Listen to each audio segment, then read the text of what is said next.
Hello everyone. अभी हम आपको 5 मिनट में एक कंसेप्ट क्लियर करेंगे। ये कंसेप्ट आपका प्रॉफिट एंड लॉस का होगा। एक ऐसा कंसेप्ट है जिसको करने के बाद आप बहुत सा लंबा सवाल दिखने वाला एग्जाम हॉल में सवाल को तुरंत कैसे कर लेते हैं उसको सिखाएंगे। थोड़ा बेसिक समझाएंगे आपको, जो एक सवाल का फाउंडेशन जो होता है कैसे होता है, इसमें ट्रिक कैसे लगाया जाए, शॉर्ट तरीका कैसे लगाया जाए, इस पे 3-4 तरह का सवाल फ्रेम हो जाएगा। वो सवाल को टैकल कैसे करें, तो बारी बारी एक के बाद एक सबको मैं एक्सप्लेन करूंगा। तो बिना डिले किए क्वेश्चन पे आते हैं, पहले कंसेप्ट पे आते हैं। और आपसे रिक्वेस्ट है बिना स्किप किए कंप्लीट वीडियो देखिए, उसके बाद एक कॉन्फिडेंस आ जाएगा। और ये कंसेप्ट पे कोई भी सवाल कहीं भी आपको दिखेगा, आगामी रेलवे के कोई भी एग्जाम हो और ये कोई भी मैथ जहां पे पूछा जा रहा है वहां पे यदि आएगा तो आप कर पाएंगे। इतना आपको बेसिक फाउंडेशन बना दिया जाएगा। 5 मिनट आप टाइम यहाँ पे दीजिए। सबसे पहले क्वेश्चन पे आइए, उसके बाद क्वेश्चन के थ्रू हम कंसेप्ट को डील करेंगे। क्वेश्चन ये बोल रहा है, दो घोड़ा 2970 रुपया में प्रत्येक के हिसाब से बेचा जाता है। एक को 10% लाभ पे, दूसरे को 10% हानि पे बेचा जाता है। कुल कितने रुपया का लाभ और हानि हुआ? ठीक है, यहां पे आपको न्यूमेरिकल वैल्यू पूछा जा रहा है, परसेंटेज में क्या हुआ ये नहीं पूछा जा रहा है। ये सवाल जब आपको दिखे तो 2-3 क्वेश्चन कैसे बनता है इसको पहले समझिए। यदि ऐसा सवाल रहे आपको लॉस, प्रॉफिट एंड लॉस में, जिसमें एसपी बराबर रहे, क्या रहे? एसपी मतलब क्या? विक्रय मूल्य, विक्रय मूल्य इक्वल रहे, मतलब क्या रहे? समान रहे, समान रहे। और लाभ, एक में एक वस्तु के बेचने पे लाभ हो रहा है और दूसरे पे बेचने पे हानि हो रहा है, और दोनों का न्यूमेरिकल वैल्यू जो है परसेंटेज का 10-10% है या 20-20% है, मतलब क्या? इक्वल हो। इस केस में ओवरऑल हानि होगा। क्या होगा? ओवरऑल हानि होगा। क्या होना चाहिए? एसपी बराबर होना चाहिए। एक में लाभ हो रहा है, दूसरे में हानि हो रहा है, और यहाँ पे ये दोनों इक्वल है। यहाँ पे 10% का हानि हो रहा है तो यहाँ पे 10% का लाभ हो रहा है। ओवरऑल क्या होगा? हानि होगा। और वो हानि परसेंट क्या होगा ये बता भाई? वो हानि परसेंटेज हो जाएगा आपका माइनस, नहीं माइनस एक्स स्क्वायर बटा 100%। माइनस इसलिए लगाया कि हानि की बात कर रहा है, हाँ या ना? एक्स का वैल्यू क्या होगा? 10। बात समझ में आया?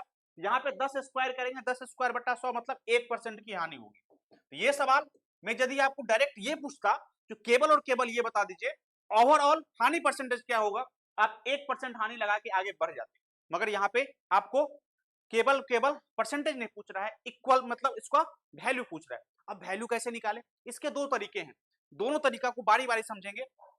सबसे पहले हम ये हानि जो परसेंटेज निकाले हैं उस पे हम सोच लेते हैं कैसे निकलेगा। उसके बाद हम रेशियो से कैसे करेंगे, और इस पे एक सवाल और करेंगे, दो सवाल और करेंगे, जिससे आपको क्लियर हो जाए इस टाइप का क्वेश्चन कभी भी आएगा तुम कैसे आप टेकल कर सकते हैं। आप देखिए, क्वेश्चन बोला जा रहा है दोनों घोड़ा को प्रत्येक को 2970 में बेचा जा रहा है। कितना? प्रत्येक को 2970 में बेचा जा रहा है। और आपको पता चल गया ओवरऑल इस केस में क्या हो रहा है? ओवरऑल इस केस में 1% की हानि हो रही है, हानि हो रही है। 1% मतलब क्या हुआ? सर आप बोलोगे सर 1/100 होगा, 1/100, 1% मतलब 1/100। नीचे वाला केस क्या होता है? सर ये सीपी होता है। क्या होता है? ये सीपी होता है। ऊपर वाला क्या? यदि हानि का बात कर रहा है सर ये लॉस होगा, एल लिख दिया। मतलब 100 रुपया की वस्तु पर 1 रुपया की हानि हो रही है। मैं आपसे पूछ दूं भैया ये बता दो एसपी कितना होगा, मतलब विक्रय मूल्य कितना होगा? आप बोलोगे 100 रुपया की वस्तु है, 1 रुपया की हानि हो रही है, मतलब आप 99 रुपया में बेच रहे होंगे। मतलब 100 में से एक गया 99 रुपया, हाँ या ना? अब आपको रेशियो सब कुछ आ गया। यहाँ पे 1 रुपया, 100 रुपया का सामान में 99 में बेच रहे हैं और 1 रुपया की लॉस हो रही है। अब एक क्वेश्चन में निकालना है आपको, ये लॉस जो एक है ना इसका वैल्यू निकालना है। क्या निकालना है? ये लॉस का वैल्यू निकालना है क्वेश्चन में। कैसे निकालेंगे? सबसे पहले बताइए प्रत्येक को कितना में बेच रहा है? 9970। तो 99 में 2970 में बेच रहा है। 2970 में एक को बेच रहा है, दो को बेच रहा है, मतलब क्या? ये क्या निकला है? ओवरऑल निकला है। तो दो का एसपी कितना हो जाएगा? सर दो का एसपी हो जाएगा 2 गुने कितना? 2970 रुपया, हाँ या ना? अब यहाँ पे 99 किसका वैल्यू है? ये एसपी एक्चुअल वैल्यू हो गई और ये रेशियो का वैल्यू हो गई। मतलब 99 का वैल्यू क्वेश्चन में कितना दे रखा है? 2 गुने 2970। तो एक का वैल्यू कितना हो जाएगा? ये 3 से कट जाएगा, मतलब क्या? एक का वैल्यू आ गया कितना? 60 रुपया। आपको निकालना क्या था? लॉस का वैल्यू निकालना था। एक का वैल्यू, एक का वैल्यू कितना आ गया? 60 रुपया। यही 60 रुपया क्या हो रही है? हानि हो रही है। Answer will be B. ये हो गया मेथड 1। मेथड 1 क्या क्या सीखे इसमें आप? सबसे पहले ये सीखे सर, यदि एसपी इक्वल रहेगा और लाभ हो रहेगा, हानि हो रहेगा इक्वल अमाउंट में, तो ओवरऑल हानि होगा।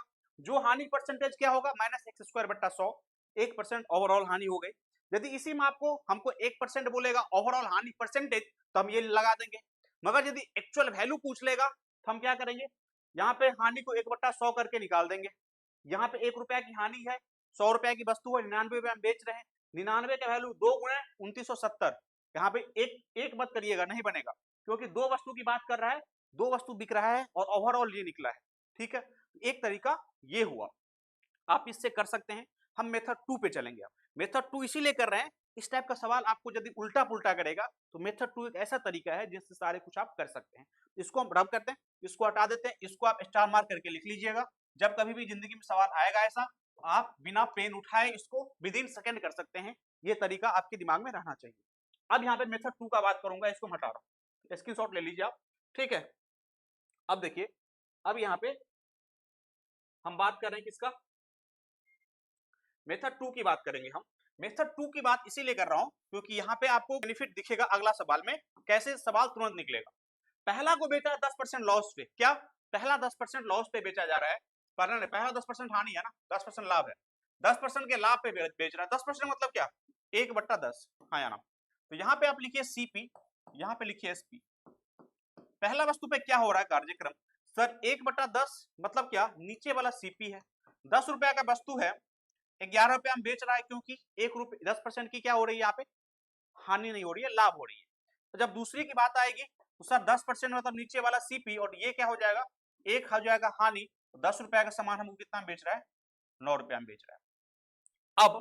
अब यहाँ पे क्वेश्चन बोल रहा है 2970 प्रत्येक को बेच रहा है, मतलब क्या, दोनों का विक्रय मूल्य इक्वल है। पहले से क्या बोल रहा है, ऐसे सवाल में दोनों का विक्रय मूल्य इक्वल रहता है, तो दोनों का विक्रय मूल्य आपका इक्वल है, दोनों का विक्रय मूल्य इक्वल है। तो यहाँ पे दोनों का विक्रय मूल्य इक्वल है, नहीं है, यहाँ पे 11 है, यहाँ पे 9 है, दोनों को इक्वल कर लेंगे। कैसे, यहाँ से 9 से गुना करिए, इसको 11 से करिए।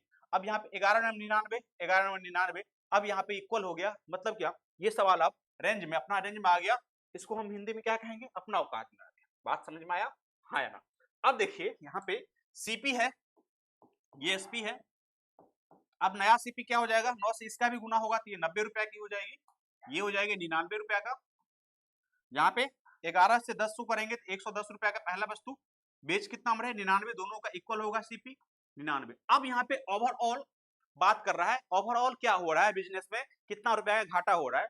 तो दो वस्तु था, एक 90 में बेचे, 90 का वस्तु था 99 में बेचे आपने, दूसरा वस्तु क्या था 110 का था और 99 में आपने बेचा। ठीक है, बात समझ में आ गया, 110 की वस्तु थी, 99 में आपने बेचा, पहला में लाभ हो रहा है, दूसरा में हानि हो रहा है। ओवरऑल कितना जोड़ेंगे, कितना हो जाएगा सर, ये 110 में 90 जोड़ेंगे तो ओवरऑल 200 रुपए की वस्तु थी, और 99 गुणा 99 कितना 198, 198 में बेचे, मतलब क्या, यहाँ पे सर 2 रुपया की घाटा हो गई। यही 2 का वैल्यू चाहिए आपको, हाँ या ना। यदि यही परसेंटेज में बोलता तो 2/200 गुणे 100 1% हो जाती, हाँ या ना।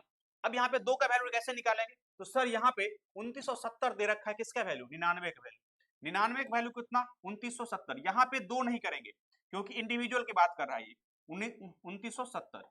एक का वैल्यू कितना हो जाएगा सर 30, एक का वैल्यू 30 चाहिए, क्या 2 का वैल्यू, क्योंकि लॉस तो 2 ही रुपया हो रहा है, तो 2 का वैल्यू कितना हो जाएगा 60 रुपया। इस तरीके से भी निकल गया, तो ये तरीका बी विल बी आंसर, ये तरीका भी आप समझ लीजिए।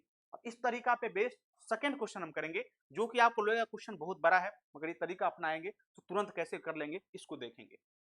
इसको देख लीजिए, स्क्रीनशॉट ले लीजिए आप। क्वेश्चन नंबर 2 पे चलेंगे। अब देखिए क्वेश्चन को कैसे करेंगे। ये क्वेश्चन बोल रहा है, जो दो घोड़े 1520 में 1520 रुपए के बेचे जाते हैं, मतलब दोनों का मिला के एसपी है 1520 रुपया। पहले घोड़े का क्रय मूल्य, दूसरे घोड़े का विक्रय मूल्य, यहाँ पे पहले घोड़े का क्रय मूल्य और दूसरे घोड़े का विक्रय मूल्य बराबर है। यदि पहले घोड़े को 10% हानि पे बेचा जा रहा है, दूसरे को 25% लाभ पे बेचा जा रहा है, यहाँ पे वो वाला केस नहीं लगेगा जो पहला मेथड था, क्योंकि यहाँ पे एसपी पता नहीं है इक्वल है कि नहीं। यहाँ पे हमें ये दोनों इक्वल नहीं है, 10% हानि है या 25% लाभ है, दोनों इक्वल नहीं, मतलब वो मेथड अब नहीं लगेगा। मगर M2 जो है वो यूनिवर्सल मेथड है, वो मेथड यहाँ पे लगेगा। अब कैसे लगेगा देखिए, 10% हानि मतलब 1/10, हाँ या ना। तो सीपी और एसपी, ये पहला वस्तु है और ये दूसरा वस्तु एक होगा। पहला को 10% हानि पे, मतलब सीपी 10 रुपया, 10 रुपया की वस्तु होगी, कितना हम बेच रहे हैं 9 रुपया में, क्योंकि हानि है। दूसरे 25% लाभ, 25% मतलब क्या 1/4, मतलब क्या सीपी 4 रुपया, प्रॉफिट 1 रुपया। तो 4 रुपया की वस्तु कितना में बेच रहे हैं, 5 रुपया में बेच रहे हैं। अब क्वेश्चन क्या कह रहा है, पहले क्या था कंडीशन, दोनों का एसपी बराबर था, मगर अब बोल रहा है पहला का क्रय मूल्य मतलब 10 रुपया, दूसरे का विक्रय मूल्य के बराबर मतलब 5 के बराबर है। ये 10 और 5 बराबर है, इक्वेशन जो क्वेश्चन बोल रहा है उसके अकॉर्डिंग, तो यहाँ पे हम दोनों को बराबर करना पड़ेगा। तो ये दोनों को बराबर करने के लिए क्या करेंगे, सर नीचे वालों को यदि 2 से गुना कर दें हम तो काम बन जाएगा। अब ये भी 10 हो जाएगा, ये भी 10, मतलब इक्वेशन सेट हो गई, क्वेश्चन औकात में आ गया, आपने जो माना था वो सही मान गया। अब नया सीपीएसपी क्या हो जाएगा, सीपी और एसपी, ऊपर में तो कुछ छेड़छाड़ नहीं किया तो 10 और 9 ही रहेगा, नीचे में आप 4 दूना 8 और 10। अब यहाँ पे देखिए, अब काम बन गई। अब ओवरऑल की बात कर रहा है, यहाँ पे कुल लाभ हानि की बात कर रहा है। 10 रुपया एक 18 रुपया का सामान था, बेच कितना में रहे, 19 रुपया में। अब क्या हो रहा है सर, यहाँ पे 1 रुपया की घाटा लग रही है। एक का वैल्यू कैसे आएगा, हमें पता है 1520 रुपया क्या है, दोनों का एसपी, दोनों का जोड़ का एसपी, तो दोनों का एसपी यहाँ से क्या आ गया, 9 रुपया 10 रुपया कितना, 19 रुपया का वैल्यू कितना है क्वेश्चन में, 1520। एक का वैल्यू कितना, 19 अट्ठे 152, तो यहाँ पर 80 रुपया, एक का ही वैल्यू मांगा जा रहा था, 80 रुपया क्या हो रही है, हानि हो रही है। आंसर विल बी कौन सी वाली, डी, नहीं sir A will be answer. तो ये दो तरीका था, ये सवाल था, दोनों को रिमाइंड करके आप देखेंगे तो बहुत सारा क्वेश्चन ऐसे हो जाने वाला है। इससे आपको रेशियो का कंसेप्ट भी पता चला। रेशियो क्वेश्चन करने के लिए एक बात दिमाग में हमेशा रखना है, जो आपको एक कंडीशन को सेटिस्फाइड करना पड़ेगा, जो एक कंडीशन यहाँ पे दे रखा है, दोनों को इक्वल करना, तब ये क्वेश्चन को रेंज में आया, तब ये इसको रेशियो मान सकते थे। इससे पहले वाला को रेशियो में लगाने के लिए क्या किया आपने, सर दोनों का एसपी बराबर था, दोनों को एसपी बराबर कर दी, अब ये सवाल स्थिर हो गई, अब इसको बना सकते हैं। ये कंसेप्ट था, ये कंसेप्ट 5-5 मिनट के कंसेप्ट में आपको चारों रोज देने के लिए एग्जाम तक, जिससे ये आप कभी भी देख सकते हैं, तैयारी करते करते भी थक गए, एक देख लेंगे तो आपका, और ये जो कंसेप्ट है और सवाल है ये एग्जाम में आपको आते रहता और आएगा। ठीक है, तो कैसा लगा वीडियो, आना चाहिए कि नहीं दूसरा, ये बात बताइए। Thank you very much.